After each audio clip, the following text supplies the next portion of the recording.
Chapter 2. Tonight I'm going to Egypt. In the morning, the swallow flies to the river to have a bath. Tonight I'm going to Egypt, he says. Swallow, little swallow, says the prince when the sun goes down. Can you stay with me one more night? I see a young man in a small room. He's very hungry. He's working to finish a play for the director of the theater, but he's too cold to write, and there isn't a fire in the room. I can stay one more night, says the kind swallow. But what can I take him? One of my sapphire eyes, says the prince. No, dear prince, says the swallow. I can't take your eye. And he starts to cry. Swallow, little swallow, says the prince. Please take it. So the swallow takes the sapphire and flies to the house. The young man is sitting with his head in his hands, so he doesn't see the little bird enter the room and put the sapphire on the table. When he finds it, he says, "Oh, look! Someone likes my work! Now I can finish my play," and he's very happy. The day after, the swallow flies to the river and watches the men working on the big boats. Then he goes back to the prince and says, "Tonight I'm going to Egypt. I'm here to say goodbye." "Swallow, little swallow," says the prince, "can you stay with me one more night?" "It's winter," answers the swallow, "and the snow is coming. In Egypt the sun is warm on the green palm trees, and the crocodiles are sleeping near the river.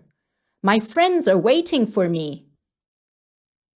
"Dear prince, I must go, but in the spring I can bring you a ruby as red as a rose, and a sapphire as blue as the sea."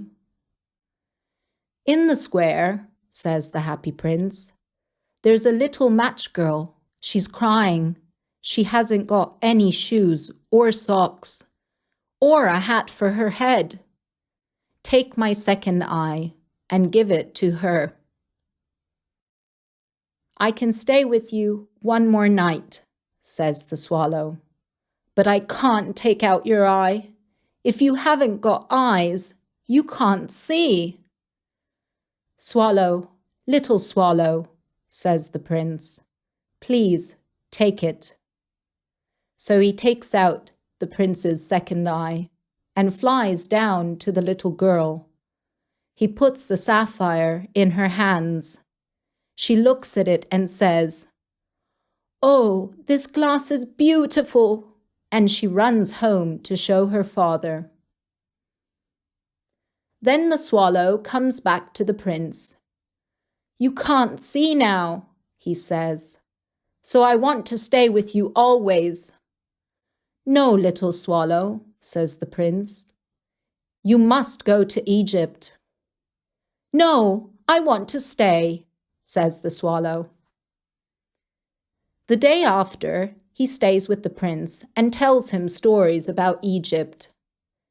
"Dear little swallow," says the prince, "fly over my city and tell me stories about what you see there." So the swallow flies over the city and sees that rich people are dancing in their beautiful houses, and the poor people are asking for money in the streets. Near a wall by the river, he sees two little boys. They are very cold, and they are crying, "How hungry we are!" Then he flies back to tell the prince everything. "I've got many leaves of gold on my body," says the prince. "You must take all the leaves and give them to the poor people." The swallow takes the gold, leaf after leaf, and then gives it to the people of the city.